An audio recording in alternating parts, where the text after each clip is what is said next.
বিএনপির সৌভাগ্য যে আল্লাহ আমাকে সংসদে রাখেনি। যে দাদারা ওনাদেরকে ক্ষমতায় বসাইছেন তারা হয়তো বলছেন তোমরা করো কি, গুম আরো গুম করতে হবে তো সামনে।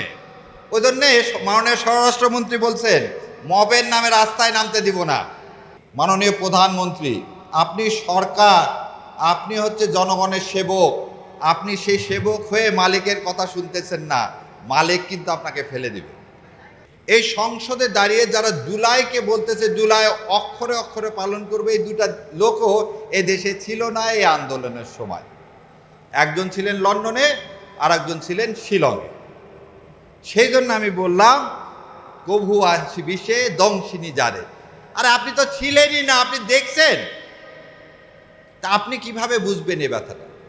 সেই জন্য আপনার কাছে মনে হয়েছে কি কনস্টিটিউশনটায়, এই সংবিধানটার জন্যই হয়তো আমরা লড়াই করছি, ওই জন্য আপনি আবার গোলায় ফেলছেন।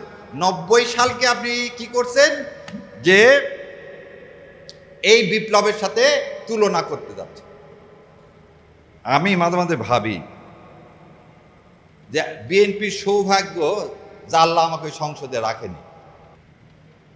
কারণ কালকে যে মিথ্যাচার করা হলেন, মিথ্যাচারটা কি? উনি বললেন যে সংসদ কি সার্বভৌম, তারা যে কোনো আইন তৈরি করতে পারে। ভাই তাই যদি পারেন কালকে সুপ্রিম কোর্ট বন্ধ করে দেন, আমরা অন্য প্রফেশনে চলে যাই। এই কনস্টিটিউশনে বলা আছে আইন বৈধ না অবৈধ এটা দেখার একমাত্র ক্ষমতা কার? সুপ্রিম কোর্টের। আপনি উঠে বলতেছেন যে না, আমরা যা বলবো সেটাই আইন, সুপ্রিম কোর্টকে। অতএব পঞ্চদশ সংসদের কথা বলে বেগম খালেদা জিয়া, আল্লাহ ওনাকে বেহেশত নসিব করুক, এই সংবিধান ফেলে দেওয়ার কথা যে বললেন, ওনাদের কথা ছিল পঞ্চদশ সংশোধনীতে যেসব করা হয়েছে সেই কারণে সংবিধান ফেলে দিতে বলা হয়েছে। এখন সেই সংবিধান আমরাই কি করব? আমরাই অ্যামেন্ডমেন্ট করব। আমরা সংস্কার করব না, আমরা কি করব? অ্যামেন্ডমেন্ট করব। অ্যামেন্ডমেন্ট পরিবর্তন আর সংস্কারের মধ্যে একটু পার্থক্য আছে। আবার ওনারা আবার এই পরিবর্তনটা করতে চায় কি, একটা শরীর রাখবে, মাথা রাখবে না। মাথাহীন দেহের কোনো মূল্য আছে? মূল্য নাই। এই যে একটু আগে ভাই আসছিলেন আপনাদের সামনে দাঁড়ায়, ওনারা কেন গুম কমিশন যে কেন এই অধ্যাদেশকে বাদ দিতে চাচ্ছেন? তাহলে ওনাদের নিশ্চয়ই কোনো উদ্দেশ্য আছে। যে দাদারা ওনাদেরকে ক্ষমতায় বসাইছেন তারা হয়তো বলছেন তোমরা করো কি, গুম আরো গুম করতে হবে তো সামনে।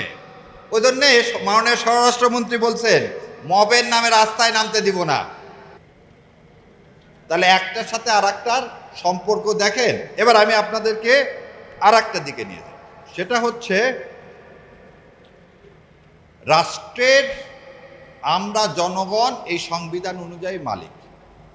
তাহলে আমি মালিক, তা আমি মালিক হয়ে আমি হাঁ ভোটে ভোট দিছি এবং 70% লোক হাঁ ভোটে ভোট দিছে। তাহলে আমি জনগণ, রাষ্ট্রের মালিক।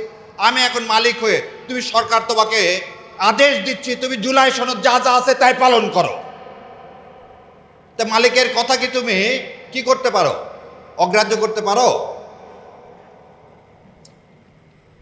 গভর্নমেন্ট, সরকার কি? সরকার জনগণের চাকর, একদম সহজ সরল কথা। চাকর যদি কি করে, মালিকের কথা না শুনে, সে চাকরে আপনি রাখবেন? রাখবেন না? রাখবেন না? রাখবেন না। তাহলে আজকে আপনি মাননীয় প্রধানমন্ত্রী, আপনি সরকার, আপনি হচ্ছে জনগণের সেবক, আপনি সেই সেবক হয়ে মালিকের কথা শুনতেছেন না, মালিক কিন্তু আপনাকে ফেলে দিবে। মালিক কিন্তু আপনাকে ফেলে দিবে। কেন ফেলে দিবে? চলেন, আপনি আমাদেরকে বলছেন যা কিছু হয়েছে এখন পর্যন্ত সব সংবিধানের আলোকে, সব সংবিধানের আলোকে। ঠিক আছে, শেখ হাসিনা একটা ক্লিপ বের হয়েছে গত পরশুদিন, ওই যে ভাই বললেন ভাইকে গুম করা হয়েছে, আয়না ঘরে রাখা হয়েছে। আমি চাইছিলাম ভাই আয়না ঘরের বর্ণনা দেখ। আমি জানি না ভাইয়ের আয়না ঘরে সোফা সেট ছিল কিনা, লন ছিল কিনা, ভাইকে কি 3 বেলা, হাসিন ভাই আপনাকে কি 3 বেলা চাটা দিত? টিভি দেখার সুযোগ ছিল? তাহলে যদি সুযোগ থেকে থাকে তাহলে আমি বলবো যে হ্যাঁ সালাউদ্দিন সাহেবও গুম হয়েছে। আর যদি এটা না হয়ে থাকে তাহলে হাসিনা যে কথা বলছে সালাউদ্দিনকে আমি কখন গুম করলাম? সালাউদ্দিনকে দোতলা বাড়িতে রাখলাম, সালাউদ্দিনকে দোতলা বাড়িতে, এটা শাহরিয়ার কবির আমি বলতেছি না, শেখ হাসিনা বলতেছে। তাহলে সালাউদ্দিন সাহেব কিভাবে গুম হলেন? যেভাবে কালকে মিথ্যাচার করে কিছু ছেলেপেলেকে আপনারা ছবি লাগায় জুলাই যোদ্ধা বানায় কি করছিলেন, সংসদের ওই ভিআইপি গ্যালারিতে বসাইছেন। কি তাজ্জব কথা! মানে কনস্পিরেসি একটা শেষ থাকতে হয়। ভিআইপিতে আমাদের মতো লোকেরা যায় বসবে, আপনি এক গাদা ছেলে পেলে নিয়ে গেলেন, নিয়ে যে পুলিশ দিয়ে, এবং আবার বলে দিচ্ছি আমার চোখের সামনের ঘটনা, পুলিশ দিয়ে তাদেরকে ঢুকালেন, ঢুকে আবার বললে দিলেন এই তুমি এই রোতে থাকো, এই রোতে থাকো। এই যখন ওই চিফ হুইপ কথা বলতেছে, পুলিশ ভিতর দাঁড়াও দাঁড়াও দাঁড়াও, সবাই সামনে যাও। এই নাটক বন্ধ করেন, এই নাটক বন্ধ করেন। কালকে আমি নিজে ওই মেঘনাতে ছিলাম, একদম পিছনে, কারণ আপনি আপনার তো ক্যাডার বাহিনীর সামনে বসায় রাখছেন, আমাদের মতো লোকের ইজ্জত দিবেন কেন?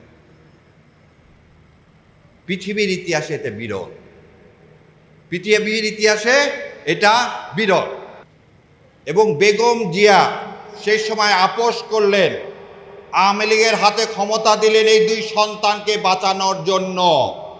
মাননীয় প্রধানমন্ত্রী, আপনি ভুলে গেছেন, আপনার জীবনের জন্য আজকে যত জুডিশিয়াল কিলিং, গুম খুম সব কিছু দেশের মানুষ সহ্য করছে। আপনার মায়ের সেদিন কি জন্যে, আপনার মাকে সেদিন নেত্রী মেনে আপনি সেই মানুষ এসে প্রথমে একজনকে দাঁড় করায় দিচ্ছেন। শোনেন, একটা কথা আপনাদেরকে বলি, আমরা ছোটবেলায় ভাব সম্প্রসারণ করতাম।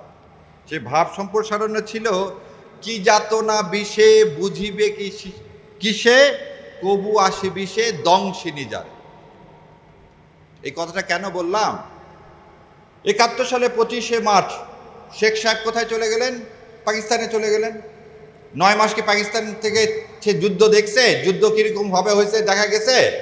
না, সে ওর কাছ থেকে জেলখানায় কিছু সংবাদ পাইছে। তাজউদ্দিন সাহেব বাংলাদেশ থেকে চলে গেছে 25 তারিখ রাতে, যে কলকাতায় ছিল। তাহলে দুইজন মানুষ, স্বাধীনতা যুদ্ধে দুইজন মানুষ নেতৃত্ব দিল, শেখ মুজিবুর রহমান এবং তাজউদ্দিন। কি মতে?